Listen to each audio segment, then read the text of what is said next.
उपमर्दम अंतरेण स्वरूप नष्ट हुए बिना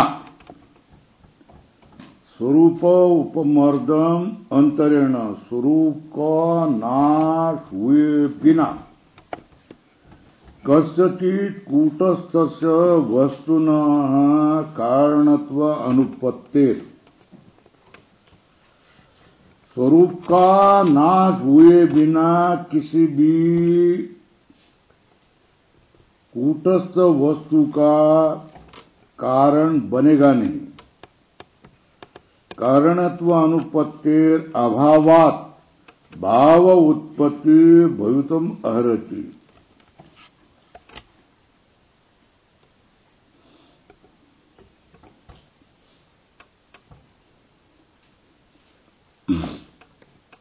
देखो भाई, अंकुर उत्पन्न होने के लिए बीज को नष्ट होना आवश्यक है। बीज नष्ट हुए बिना अंकुर कभी भी उत्पन्न नहीं होता है।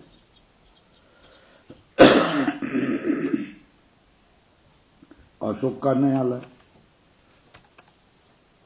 मी येऊ देणार नाही मग, असं करत राहतील तर त्यांना सांगून दे, स्वामीजींनी सांगितलं येऊ नकोस तू म्हणून.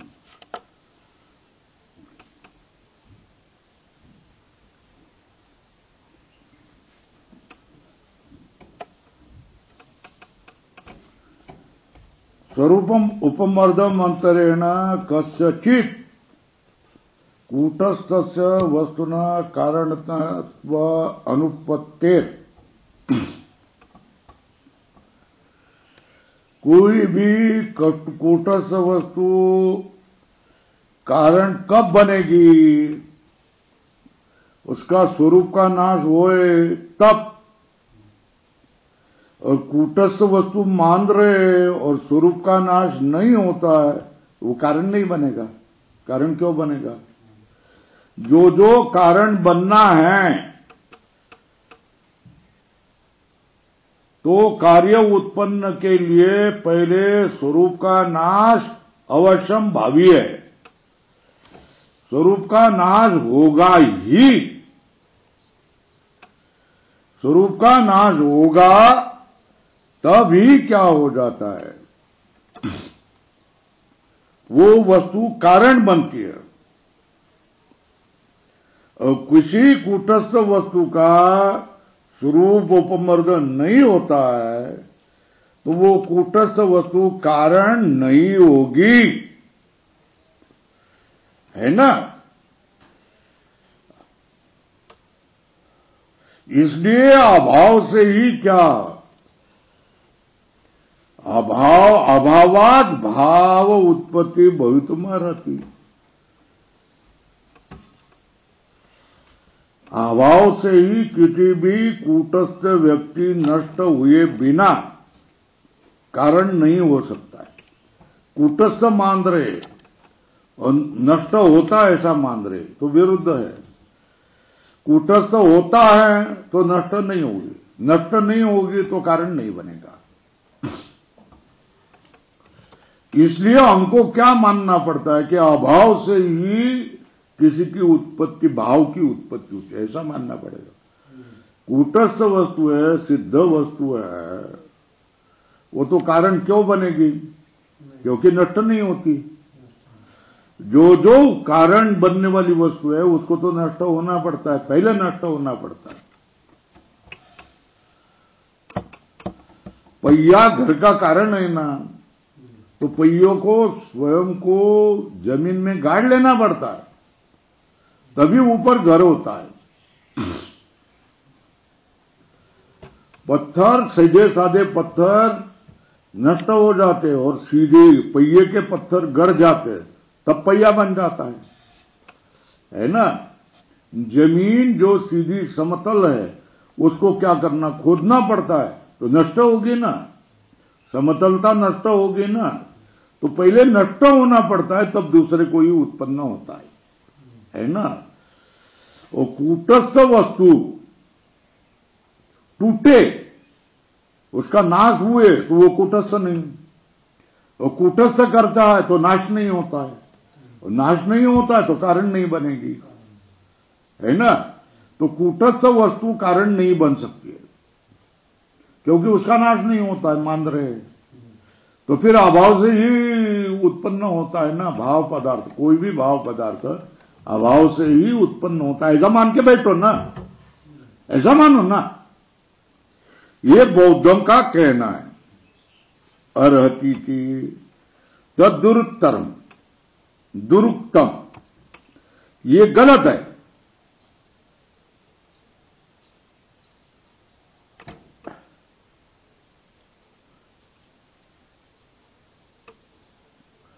वो तुम्हारा दुरुत्तरम, दुरुत्तरम मतलब गलत है। क्यों? स्वल्प विराम करो। स्थिर स्वभावानाम एवं सुवर्णादीनाम प्रत्यभिज्ञायमानानाम रुचकादि कार्य कारण भाव दर्शनात्। बहुत सुवर्ण की कुड़ी बन गई, तो ये क्या है? सुवर्ण। कंकण बन गया तो क्या है? सुवर्ण। कुंडल बन गया तो ये क्या हो गया? सुवर्ण। कमर पट्टा बन गया तो ये क्या हो गया? सुवर्ण। ऐसा ही मानेंगे ना, है ना। तो स्थिर स्वभाव वाला कौन? सुवर्ण। और रुचकादि उसके अलंकार, ये स्थिर स्वभाव वाले नहीं है। तो स्थिर स्वभाव वाले से कूटस्थ जो सदा अनिवित पदार्थ है उसको ही कूटस्थ कहेंगे ना। तो सुवर्ण सारे पदार्थों में अनिवित है ना, संबंधित है ना, तो वो कूटस्थ है। तो कूटस्थ पदार्थ से ही अनिवित स्थिर स्वभावानाम एवं कौन? स्थिर स्वभाव वाले कौन? सुवर्णादि नाम। वही क्या है? तदेव इदम सुवर्णम, तदेव इदम सुवर्णम, तदेव इदम सुवर्णम। ऐसा अनुभव आता है कि नहीं? कूड़ी को तोड़ दिया, कूड़ी क्या है? स्वर्ण। कूड़ी को तोड़ दिया और उससे कंकण बना दिया, तो फिर क्या? तदेव कुड्यादीनाम सुवर्णम इदम कंकणादीनाम सुवर्णम। ऐसा ही आता है, आ जाता है ना। उसी सोने का ये बना दिया। ईट का सोना तोड़ करके कोई अलंकार बना दिया, तो ईट को तोड़ करके बना दिया तो वही सुवर्ण है ना। ये प्रत्यभिज्ञा भी हो जाती है। स्थिर स्वभावानाम एवं सुवर्णादीनाम प्रत्यभिज्ञायमानानाम। ये क्या करते हैं? वही तो रुचकादि कार्य कारण भाव दर्शना। इसलिए क्या किया? स्वरूप टूटे बिना किसी भी कूटस्थ वस्तु की किसी का कारण बनेगा नहीं, इसलिए अभाव से ही भाव की उत्पत्ति होती है। ये गलत है। गलत क्यों है? स्वल्प विराम किया। स्थिर स्वभावानाम एवं सुवर्णादीना प्रत्यभिज्ञायमानानाम। क्या? सुवर्णादीना स्थिर स्वभावानाम प्रत्यभिज्ञायमानानाम सुवर्णादीनाम रुचकादि के कार्य के कारण भाव दिखाई देता है।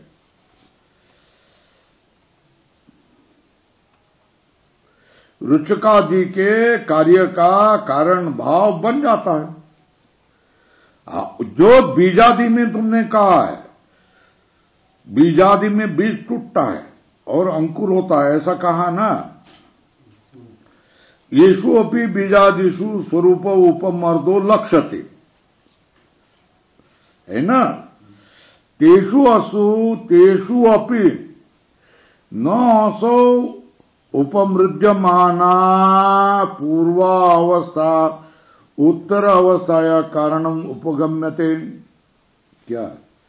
येषु अपि बीजादिषु स्वरूप उपमर्दो, तुम बौद्ध लोग लक्षित करते, लक्ष्यते, लक्ष्यते मतलब दृश्यते, उनमें भी न असौ उपमृज्यमाना पूर्व अवस्था,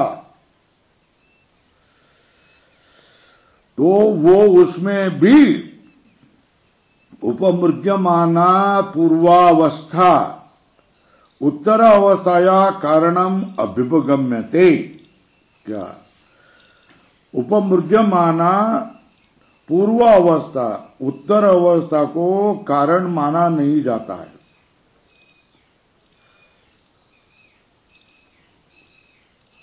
क्यों?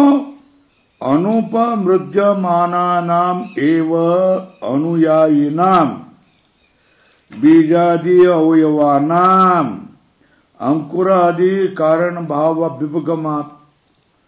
बीज के जो अनुयायी है, बीजादि के अवयव है, यही क्या हो गया? अंकुरादि के कारण बनते हैं, ऐसा माना गया। क्या बीजादि के अनुपमृज्यमानानाम एवं अनुयायी नाम, बीज में अनुयायी होने वाले न नष्ट होने वाले अवयव ही, बीजादि के अवयव ही अंकुरादि के अवयवों का कारण भाव को प्राप्त होते हैं। बीजादि के अवयव ही क्या होता है? अंकुरादि के अवयव बनते हैं ना, देखते हैं ना हम, दूसरा कोई होता है। तो बीजादि के अवयव ही अंकुरादि के अवयव होते हैं, ऐसा माना है। तो बीज टूटता है, असल बीजादि की अवस्थांतर हो जाता है, इतनी बात है। बीजादि के अवयव क्या होते हैं? जैसे के तैसे रहते हैं, और वही क्या अंकुरादि के अवयव बन जाते हैं।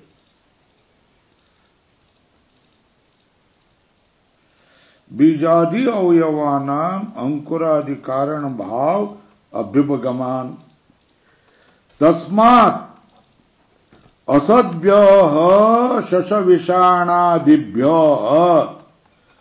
सद उत्पत्ति अदर्शनान्।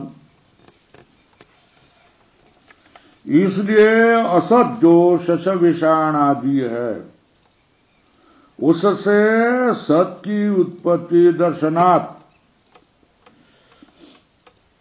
असद्भ्यः, जो असत कौन है? शशविषाण आदिभ्य। सत की उत्पत्ति दिखाती है क्या? नहीं, अदर्शनात्। क्या शशविषाण जो असत पदार्थ है, उससे सत की उत्पत्ति कहीं भी दिखाई नहीं देती है। असद्भ्य, जो असत कौन है? शशविषाण आदि है। वो असत जो शशविषाण आदि है, उससे सद उत्पत्ति अदर्शनात्, सत की उत्पत्ति दिखाई नहीं देती है। और स्वल्प विराम किया, सद्भ्यश्च सुवर्णादिभ्य सद उत्पत्ति दर्शनात्। सद जो सुवर्णादि है, उससे ही सद आदि रुचकादि का दर्शन होता है। हाँ, इसलिए क्या दर्शनात्, स्वल्प विराम करो, अनुत्पन्नो अयम अभावात् भाव उत्पत्ति अभ्युपगम। इसलिए तुम्हारा अभाव से भाव, किसी अभाव से भाव की उत्पत्ति होती है, ये तुम्हारा स्वीकार शक्य नहीं है।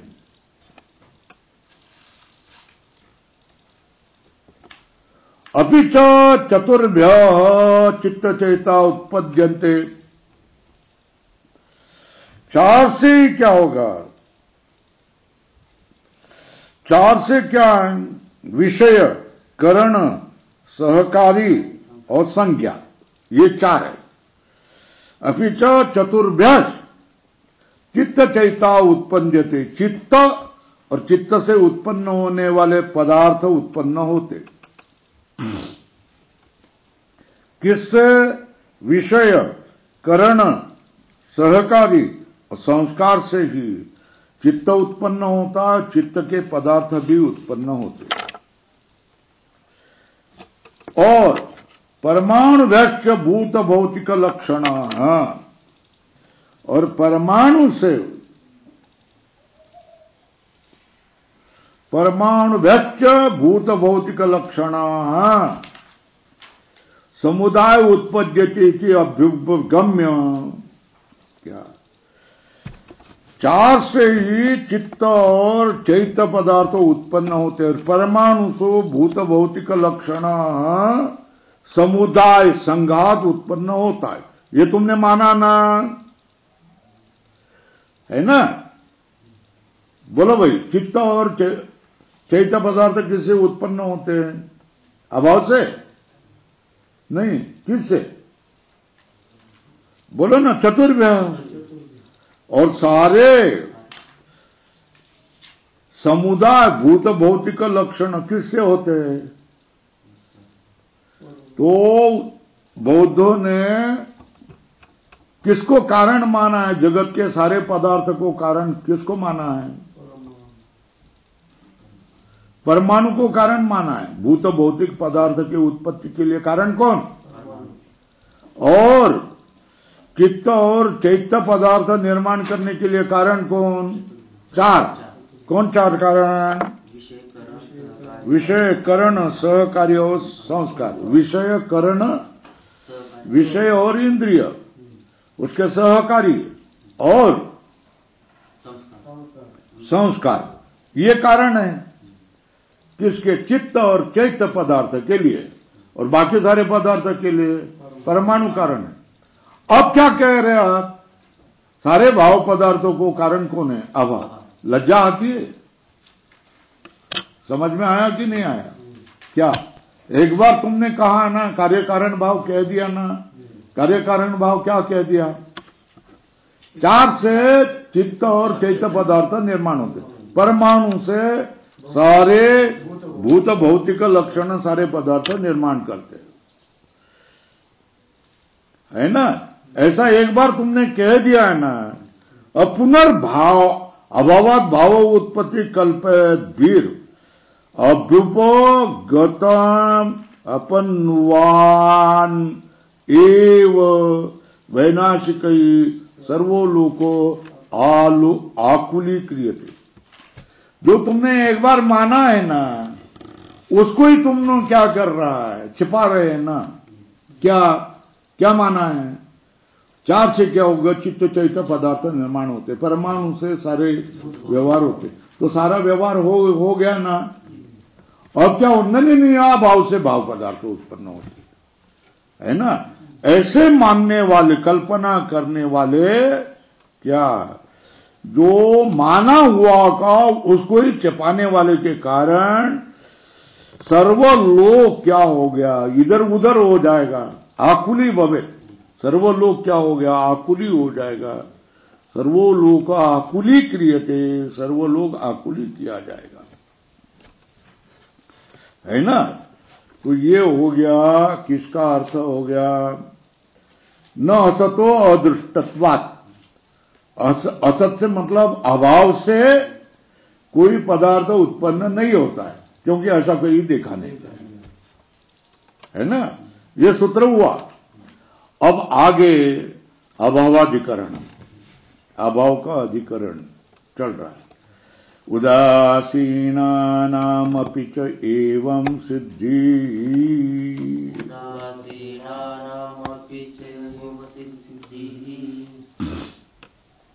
तो कह रहे किसके लिए?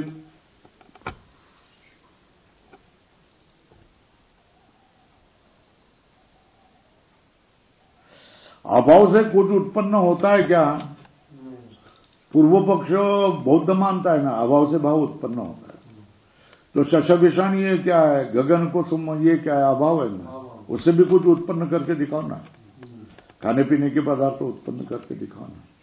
नहीं होता है। अभाव से कोई पदार्थ, शशविषाण आदि सम अभाव से कोई पदार्थ उत्पन्न होता है, ऐसे जगत में दिखाई नहीं देता है ना? यदि च अभावात भाव उत्पत्तिर अभ्युपगम्येत, है ना? ये तर्क कर रहे हैं। जो होता नहीं है, अभाव से भाव उत्पन्न नहीं होता है, फिर भी अगर माने यदि च अभावात भाव उत्पत्तिर अभ्युपगम्येत एवं सती उदासीना नाम अनियमानानाम अपि जनानाम अभिमत सिद्धि स्यात्। क्या उदासीनानाम अनियमानानाम अपि जनानाम अभिमत सिद्धि स्यात्। क्यों क्यों स्वल्पविराम क्यों? अभाव से सुलभत्वात् है ना। जो उदासीन पदार्थ है, जिसकी हम लोग इच्छा नहीं करते हैं, निषिद्ध पदार्थ है, ऐसे जनों की भी जनानाम अपि अभिमत सिद्धि स्यात्। जो उदासीन है, जो चाहते नहीं है, ऐसे जनों की अभिमत सिद्धि, उनके लिए अभिप्राय की सिद्धि हो जाएगी। क्यों? अभाव सर्वत्र सुलभ है, सब में अभाव सुलभ है।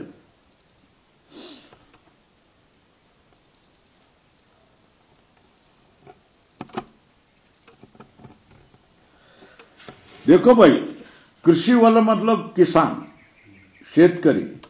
ये शेतकरी को गेहूं उत्पन्न करना है तो उसके लिए क्या करना पड़ेगा? शुरू से मेहनत, बीज बोने से काटने तक की मेहनत करनी पड़ेगी ना, है ना? काटनी पड़ेगी ना। वो मेहनत करे तब फसल आए ना, है ना। अब तुम्हारा क्या है? अभाव से उत्पन्न है। अरे बौद्ध कहते कि अभाव से गेहूं उत्पन्न होगा, तो फिर वो कुछ करने को तैयार होगा? जमीन को तैयार करेगा, बीज बोएगा, खुरपनी कोड़पनी करेगा, खाद देगा, पानी देगा, फसल काटेगा?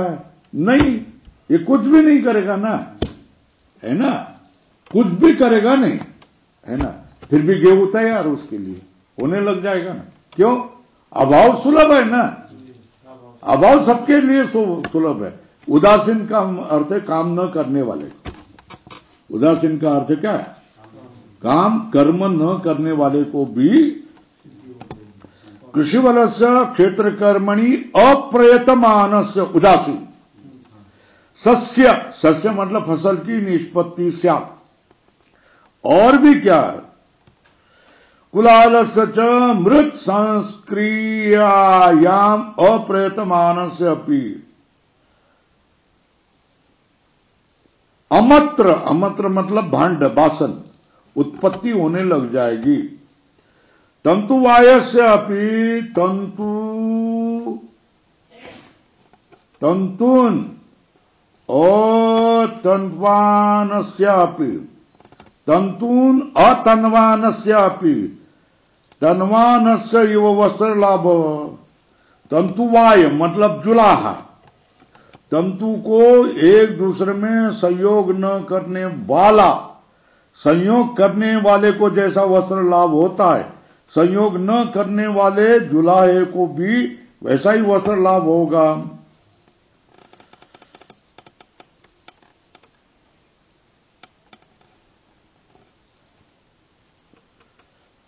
स्वर्ग अपवर्गयोश्च न कश्चित कथंचित समोहेत।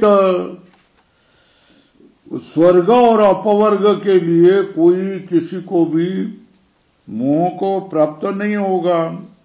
या क्या होगा? स्वर्ग अपवर्ग योश्च न कश्चित कथंचित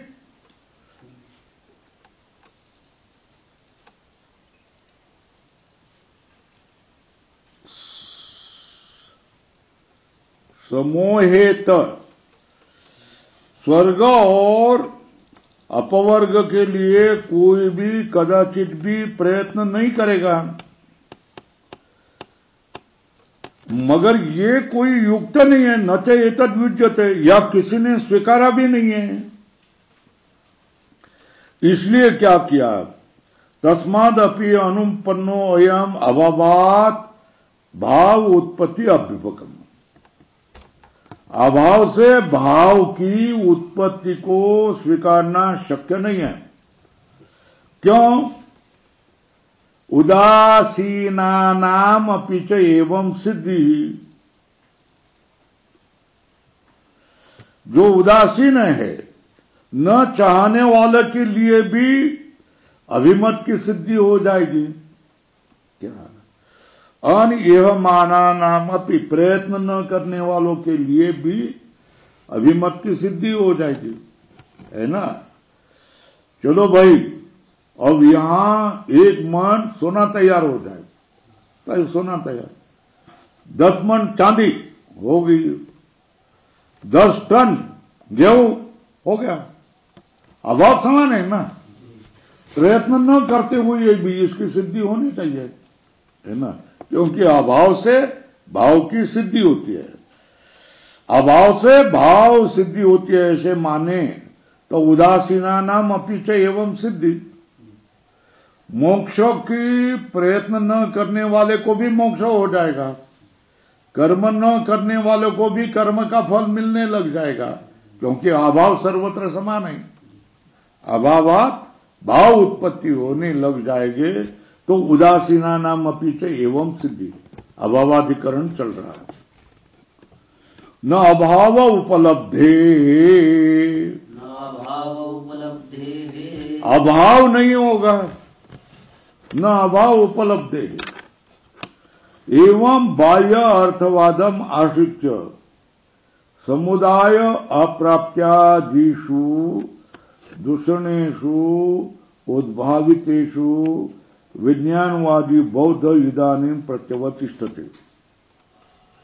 बाह्य पदार्थ बौद्ध में बाह्य पदार्थ होते हैं, ऐसा मान करके परमाणु से समुदाय होता है, अभाव से भाव की प्राप्ति होती है। इसको दूषण दिया है, बाह्यार्थवादी बौद्ध का खंडन किया। बाहर विज्ञान के अतिरिक्त बाहर पदार्थ होते हैं, ऐसे मानने वाले विज्ञानवादी को दूषण दिया है। एवं बाह्यार्थवाद आश्रित समुदाय की, परमाणु के समुदाय की प्राप्ति ही नहीं होती। प्रतिसंख्या समुदाय को खंडन किया, प्रतिसंख्या अप्रतिसंख्या निरोध प्राप्ति को भी क्या किया है, अभाव को भी क्या किया, खंडन किया है। तो अभाव से भाव की प्राप्ति, इतनी बात को खंडन किया करके बाह्यार्थवादी को दूर किया है। अब ऐसा होने पर विज्ञानवादी बौद्ध इदानीं प्रत्योतिष्ठित, विज्ञानवादी बौद्ध खड़ा हो गया और वो बोल रहा अब मेरा खंडन कर लो।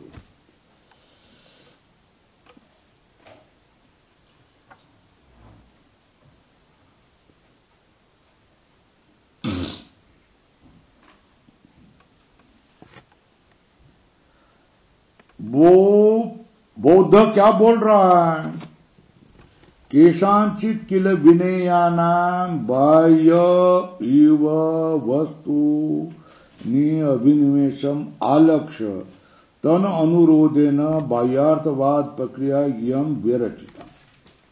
कुछ शिष्यों को बाह्य वस्तु में अभिनिवेश लेकर के, आलक्ष्य मतलब देख करके, उसके अनुरोध से ये बाह्यार्थवाद प्रक्रिया को रचना की गई है। मगर ये बुद्ध का यह अभिप्राय नहीं है, न असो सुगत अभिप्राय। सुगत मतलब बुद्ध का यह अभिप्राय नहीं, बाह्यार्थवाद बुद्ध ने नहीं माना। कुछ शिष्यों ने बाह्यार्थ को बाह्यार्थ इव बाह्य वस्तु ने अभिनिवेश देख करके ये बाह्यार्थवाद की प्रक्रिया को रचना की गई है, मगर बुद्ध का यह अभिप्राय नहीं है। तो बुद्ध का अभिप्राय क्या है, विज्ञान एक स्कंदवाद एव अभिप्रेत। बुद्ध का क्या, विज्ञान एक स्कंदवाद है, विज्ञान ही एकमात्र है। सर्वम विज्ञानम, सर्व विज्ञान ही है, इस तरह विज्ञान एकमेव विज्ञानी है। विज्ञान एक स्कंदवाद किसका है? बौद्ध का।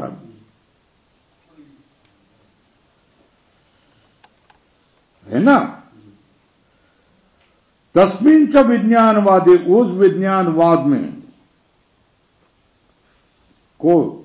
उस विज्ञानवाद में बुद्ध्यारूढ़ेन रूपेण, बुद्धि पर आरूढ़ हुए रूप से अंत में ही ये प्रमाण प्रमेय फल व्यवहार सर्व उपपद्यते। उस विज्ञानवाद में जो बुद्धि पर आरूढ़ हो गया, जो विज्ञानवाद में विज्ञानवाद के बुद्ध्यारूढ़ेन रूपेण, बुद्धि के ऊपर आरूढ़ हो गया, ऐसे रूप से विज्ञानवाद से ही अंतःकरण में ही प्रमाण प्रमेय फल ये व्यवहार सब संगत हो जाता है।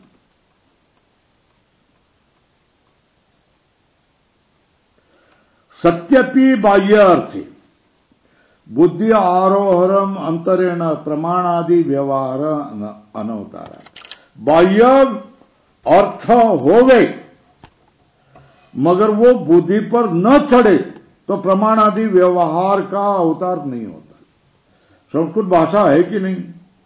तो संस्कृत भाषा में प्रमाण प्रमेय व्यवहार है ना। संस्कृत न जानने वाले बुद्धि पर चढ़ेगा? नहीं चढ़ेगा, है ना।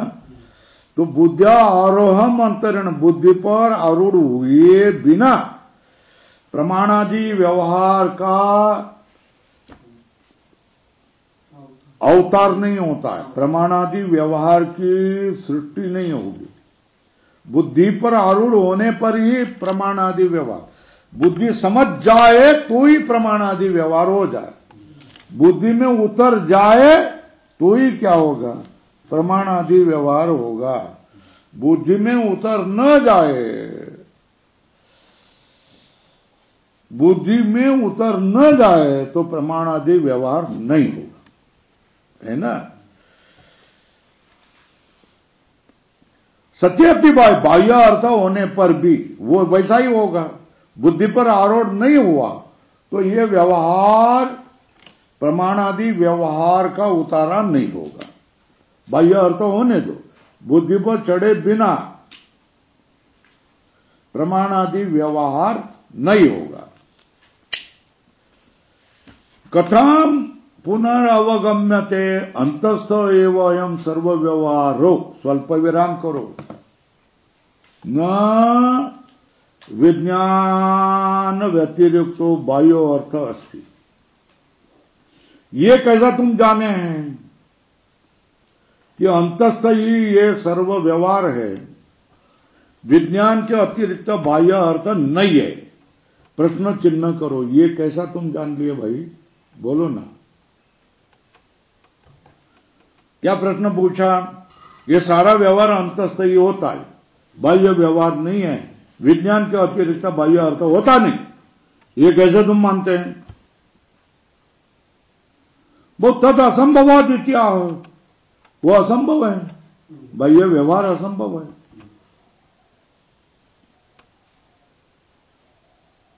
एक बोलो, बाह्य अर्थ तुम मानते हो ना? तो बोलो वो बाह्य अर्थ क्या होगा? बोलो भाई, विकल्प बोलो। परमाणु हो गए, नहीं तो क्या हो गया? परमाणु के समूह व स्तंभादय स्युः। एक तो परमाणु हो गए, न तो उनका समुदाय स्तंभादि हो गए। बाह्य अर्थ तुम मान रहे हैं, वो कौन हो गए? एक तो परमाणु, नहीं तो परमाणु का समूह स्तंभादि हो गए।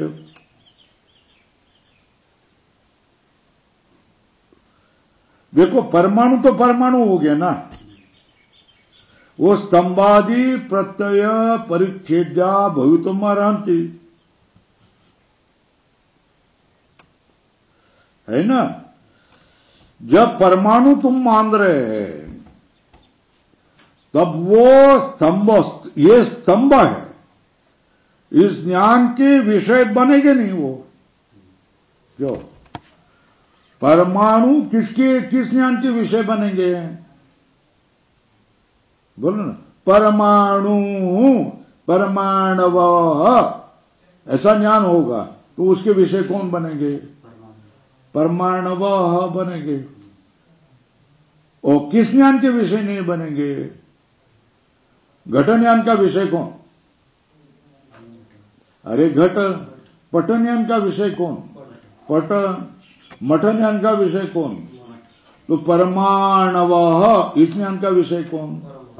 स्तंभ इस ज्ञान का विषय कौन? तो स्तंभ इस ज्ञान का विषय परमाणु हो गए। तो परमाणु ये किस ज्ञान का विषय हो गए? नवः, ऐसा ज्ञान होगा तो उसके विषय कौन हो गए? परमाणु हो गए। और स्तंभ ऐसा कहे तो उसका विषय परमाणु नहीं होंगे, है ना। तो बोलते हैं बाह्य अर्थ अगर तुम माने तो वो बाह्य अर्थ क्या हो गया? परमाणु हो गए या उसके समूह हो गए, स्तंभादि शिव। तो वहां परमाणु नहीं होंगे। स्तंभादि परिच्छेद्या भवितुम अर्हन्ति। स्तंभादि ज्ञान के विषय परमाणु नहीं हो सकते।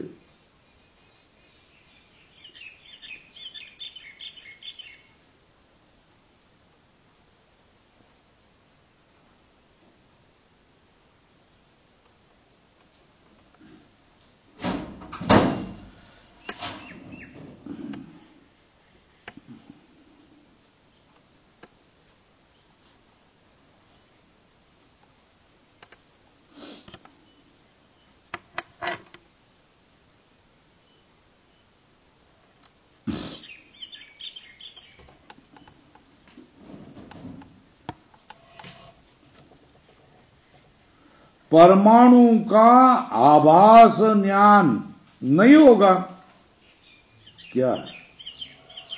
परमाणु स्तंभादि प्रत्यय परिच्छेद्या भवितुम अर्हति। क्यों नहीं? क्योंकि स्तंभादि का अनुभव है ना, तो परमाणु का आभास नहीं होगा। परमाणु का आभास का ज्ञान उस समय नहीं होगा। आम्रा कह दिया तो आप किसको देख रहे? आम्रा को, उसके समुदाय को नहीं देख रहे। समुदाय का आभास नहीं हो रहा है। और वनम कह दिए तो समुदाय को आप देख रहे, आम्रा को आप देख नहीं रहे, है ना। तो इसी तरह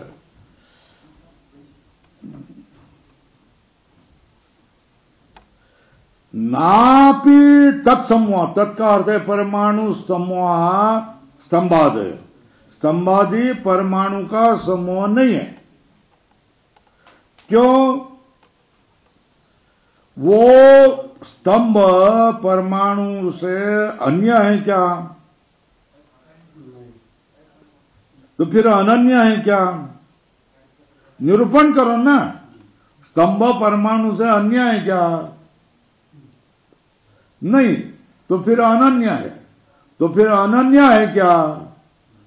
तो फिर परमाणु क्यों नहीं बोलते? स्तंभ क्यों बोलते? परमाणु से भिन्न है, इसलिए स्तंभ शब्द का प्रत्यय होता है ना, है ना। स्तंभ शब्द यह ज्ञान क्यों होता है? क्योंकि परमाणु से भिन्न ज्ञान होता है, इसलिए उसको परमाणु न कहते हुए क्या कर रहे हैं? स्तंभ कह रहे हैं। और स्तंभ यह ज्ञान होने पर उसको परमाणु क्यों नहीं कह रहे? क्योंकि परमाणु सूक्ष्म होता है, स्तंभ बड़ा होता है, परमाणु से भिन्न है ना। मगर परमाणु भिन्न है तो स्तंभ किससे बना है? परमाणु से। घट को मृदेव घट क्यों कहते? क्यों मृत से बना हुआ है ना। तो घट को मृदी कहेंगे, है ना। तो परमाणु को स्तंभ क्यों नहीं कहते? स्तंभ को परमाणु क्यों नहीं कहते? स्तंभ क्यों कहते? तो बोलते हैं परमाणु से स्तंभ अन्य है, ऐसा कह सकते हैं? नहीं। तो फिर अनन्य कहो ना। अनन्य भी नहीं कह सकते। अन्य शब्द से, अनन्य शब्द से स्तंभ को परमाणु से अन्य, परमाणु से अनन्य ऐसा निर्वचन करने में आप समर्थ नहीं है ना। नापि तत्समूह संवादय, क्यों? तेषाम स्तंभादि के परमाणु से अन्यत्व अनन्यत्वाभ्याम निरूपितुम अशक्यत्वात्। परमाणु से स्तंभ अन्य है क्या? फिर अनन्य मानो ना, वो भी नहीं मान सकते। इसी तरह एवं जात्यादीनाम अपि प्रत्याचक्षित, इसी तरह फिर क्या होगा? जात्यादीनाम, जात्यादीनाम मतलब गुण कर्म सामान्य विशेष समवाय, इन सबको ले लो। वह क्या?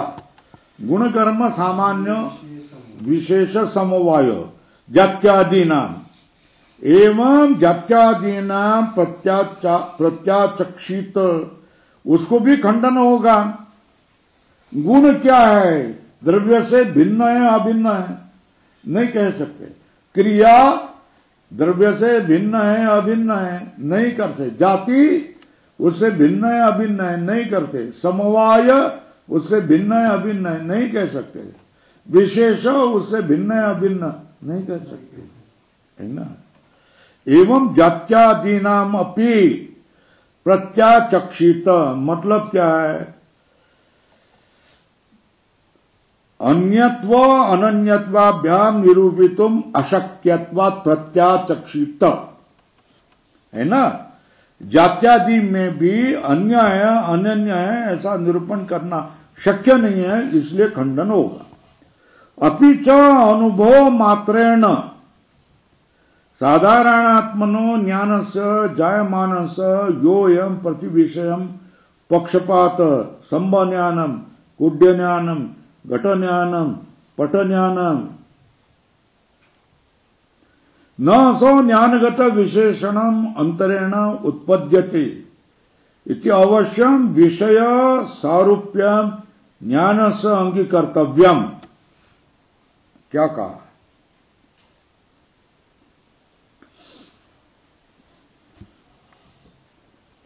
अपि च अनुभव मात्रेण, अनुभव मात्र से साधारण मनो ज्ञान से, ज्ञान क्या है? अनुभव है ना, ये साधारण है ना।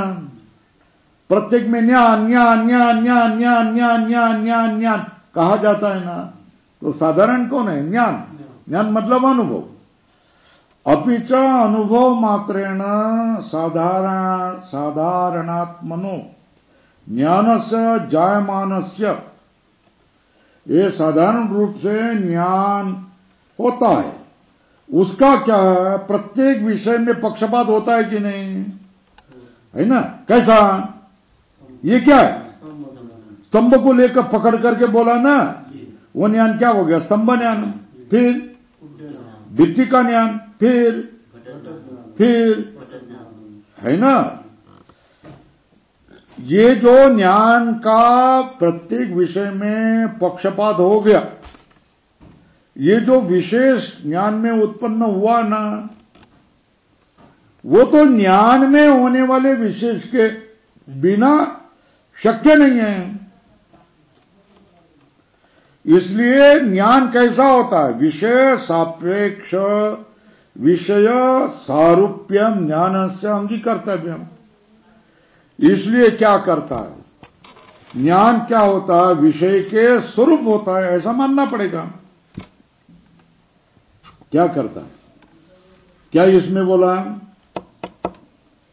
ज्ञान साधारण ज्ञान है ना। अनुभव रूप से ज्ञान साधारण होता है। अनुभव मात्रेण साधारणात्मनो ज्ञानस्य जायमानस्य, अनुभव रूप से साधारण रूप से होने वाला ज्ञान, जायमानस्य ज्ञानस्य, ये साधारण ज्ञान का ये प्रति विषय में पक्षपात करता है। ये ज्ञान कैसा? मैं अभी स्तंभ ज्ञान बन गया, अकुड्य ज्ञान, घट ज्ञान, पट ज्ञान, ये जो विशेष हो गया है, न असो ज्ञानगत विशेषम अंतरेण उपपद्यते। ये ज्ञान में कोई विशेष हुए बिना संगत नहीं है। इसलिए क्या करना चाहिए? इसलिए विषय सारूप्यम ज्ञानस्य अंगीकर्तव्यम। क्या विषय के स्वरूप ज्ञान होता है ऐसा मानना पड़ेगा, अंगीकर्तव्यम।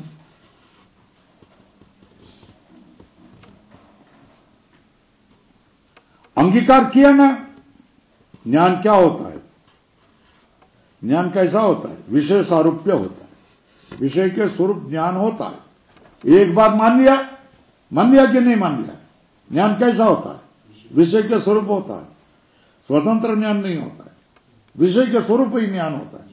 जब ज्ञान होता है तो विषय होता है, विषय होता है तो ज्ञान होता है। और ज्ञान कैसा होता है? स्वतंत्र ज्ञान नहीं होता है, विषय स्वरूप ही ज्ञान होता है। अंगीकृते च तस्मिन् विषयाकारस्य ज्ञानेन एव अवरुद्धत्वात् अपार्थिका बाह्यार्थ सद्भाव कल्पना। क्या ज्ञान ये विषय स्वरूप होता है, तो विषयाकार ज्ञान से अवरुद्ध होने से क्या ज्ञान कैसा होता है? विषयकार होता है, तो बाह्य अर्थ होता है, ये कल्पना क्या हो गया? मिथ्या होगी। क्या ज्ञान ही क्या होता है? विषयाकार होता है ना, ऐसा मान लिया ना एक बार, फिर बाह्य विषय क्यों माने? अपार्थिका, अपार्थिका मतलब मिथ्या हो गया। बाह्य विषय ज्ञान से बाह्य विषय स्वतंत्र मानना, ये मिथ्या हो गया, तुम्हारा मिथ्या हो गया, झूठा हो गया, है ना? क्या हो गया? बाह्य अर्थ मानना, ये तुम्हारा कैसा हो गया? झूठा हो गया, झूठा हो गया, है ना? अंगीकृते च तस्मिन् कस्य विषयाकार ज्ञान से, ज्ञान ही विषयाकार होता है। तो बाह्यार्थ सद्भाव कल्पना मिथ्या होगी, क्योंकि ज्ञान से अब उसका बात किया। क्या बाह्य विषय क्या है? ज्ञान ही क्या होता है? बाह्य विषयाकार भवति। तो ज्ञान ही विषयाकार है ना, विषय कौन? ज्ञान ही है। ज्ञानी क्या बनता है? विषयकार बनता है। तो बाह्य अर्थवत मानने की जरूरी क्या? नहीं, क्यों? ज्ञान के द्वारा उसका विरोध हो गया।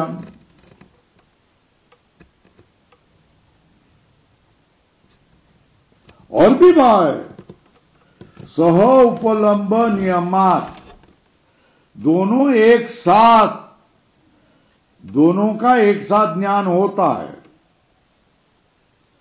तो विषय और विज्ञान का अभेद भी मानना पड़ेगा ना। सह उपलंब,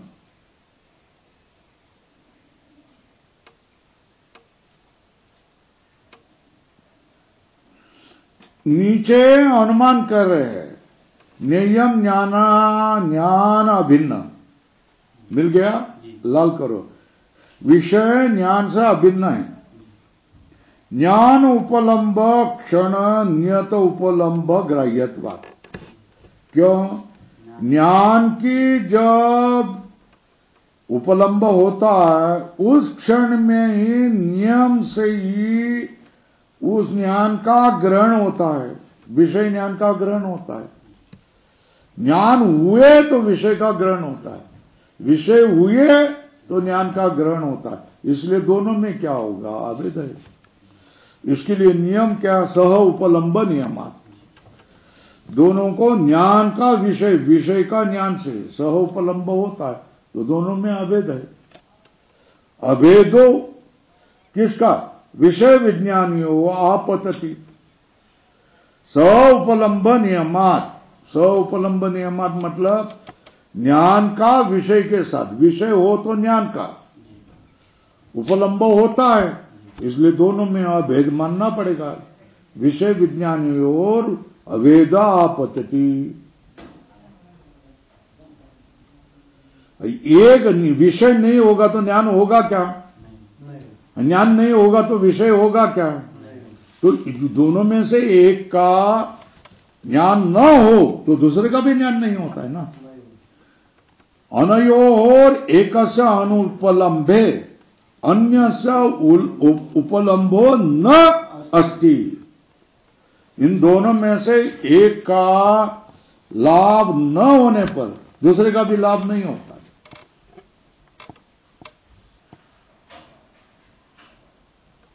न तो एतत् स्वभाव विवेके युक्तम,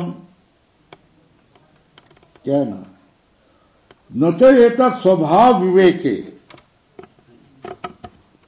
एतत् मतलब ग्राह्य ग्राहकत्व, स्वभाव विवेके युक्तम, स्वभाव का विवेक में ये युक्त नहीं है। क्यों? प्रतिबंध कारण अभावात, प्रतिबंध का कारण नहीं है।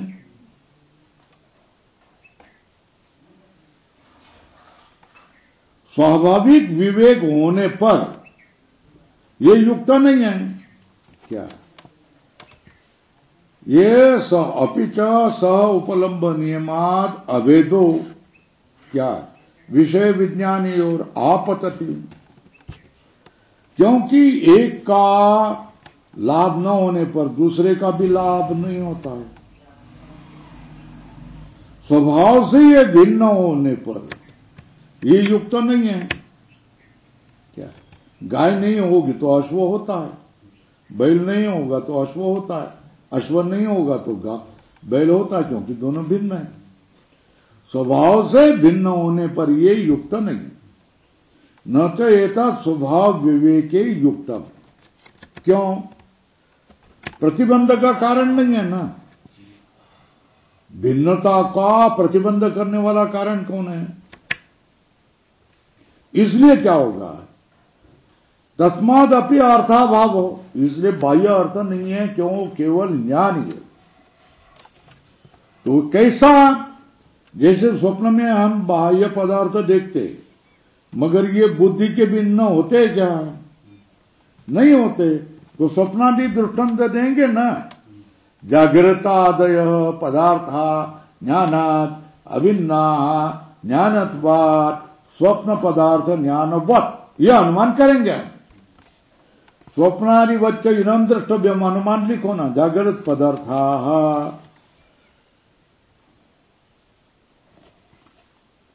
जागृत पदार्था ज्ञानात् अभिन्ना ज्ञानत्वात् पदार्थत्वात् स्वप्न पदार्थवत्, ऐसा अनुमान करेंगे। यथा ही स्वप्न माया मरची उदक गंधर्व नगर आदि प्रत्यया। क्या? स्वप्न एक, माया दोन, मरची उदक ये तीन, गंधर्व नगर चार, ये प्रत्यय, ये जो ज्ञान होता, बाह्य पदार्थ न होने भी होते ना। वो भी क्या है? बाह्य पदार्थ है, मुझे उसका ज्ञान हो रहा है। तो ग्राह्य और ग्राहक आकार होते हैं कि नहीं होते?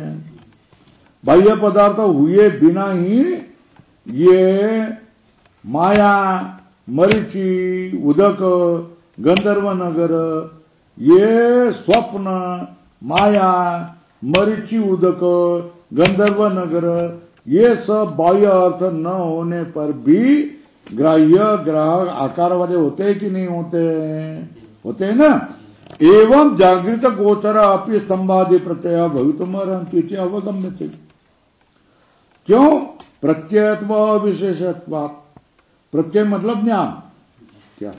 जागृत गोचर मतलब विषय, जागृत को विषय करने वाले स्तंभादि प्रत्यय मतलब ज्ञान, वो भी वैसे ही हो सकते हैं, ऐसा मानना पड़ेगा। क्यों? वो भी ज्ञान है, स्वप्न का ज्ञान है।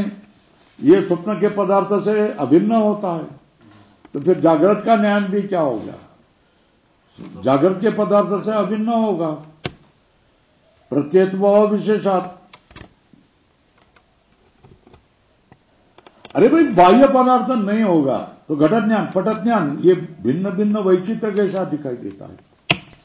क्या क्या बोला? बाह्य पदार्थ नहीं होगा तो अब ये कौन सा ज्ञान होगा? घट ज्ञान। ये कौन सा? पट ज्ञान। ये किसका? मठ ज्ञान। ये कौन सा? चिड़िया का ज्ञान। ये कौवे का ज्ञान। ये पक्षी का ज्ञान। गरुड़ का ज्ञान। ये भिन्न भिन्न ज्ञान वैचित्र कैसा होता है? बोलो। कथम पुनरसति बाह्यार्थे प्रत्यय वैचित्रम उपपद्यते। तो पूर्व पक्ष क्या क्या वासना वैचित्र है, वासना भिन्न भिन्न है इसलिए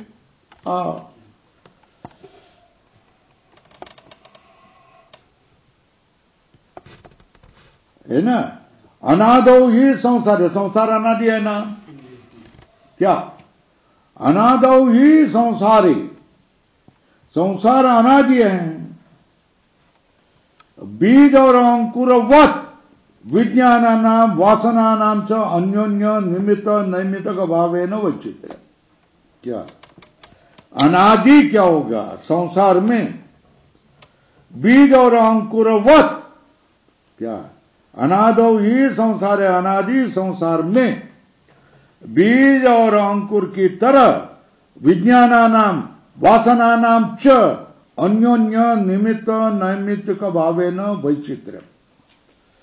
बीजांकुरवत बीज और अंकुर के तरह विज्ञानानाम वासनानाम च अन्योन्य निमित्त नैमित्तिक भावेन वैचित्र्य, है ना।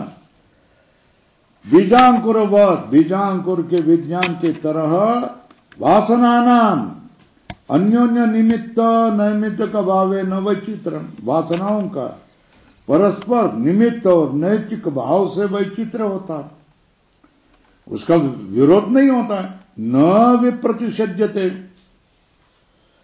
अपिच अन्वय व्यतिरेकाभ्याम वासना निमित्तम एवं ज्ञान वैचित्रम इति अवगम्यते।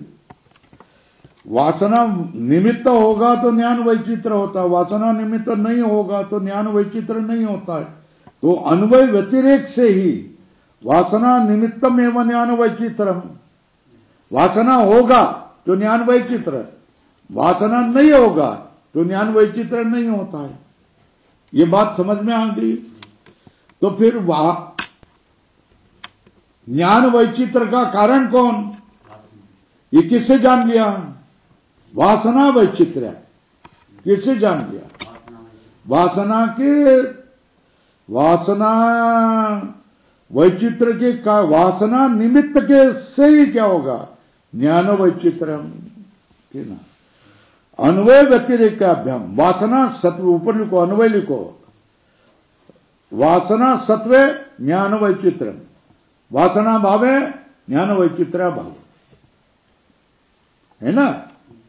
अन्वय व्यतिरेकाभ्याम ज्ञान वैचित्र किसके हैं? वासना निमित्तम, वासना के कारण ही ज्ञान का वैचित्र होता है, ये जान लिया ना।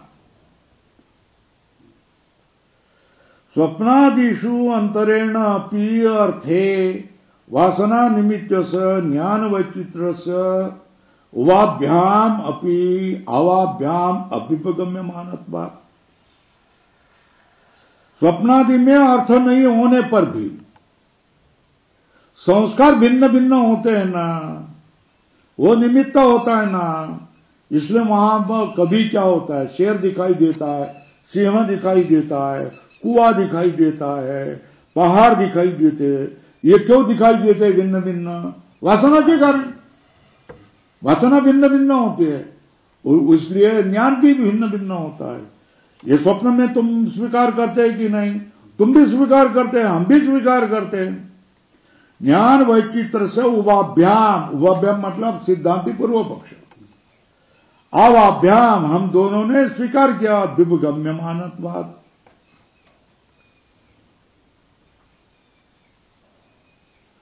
अंतरेण पितु वासना नाम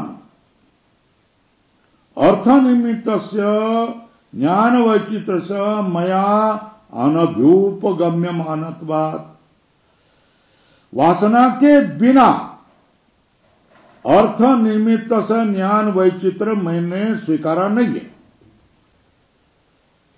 वासना के बिना अर्थ ही केवल ज्ञान वैचित्र के लिए अर्थ निमित्त होता है, ये मैंने स्वीकारा नहीं है। इसलिए क्या होगा, बाह्यार्थ का क्या होता है, अभाव है, ऐसा मान। पूर्व पक्ष ने यहां तक कहा ना, तस्मात् अपि अभावो बाह्यार्थस्य, है ना, जरा जाके आ जाता हूं। ओम पूर्णमदः पूर्णमिदं पूर्णात् पूर्णमुदच्यते पूर्णस्य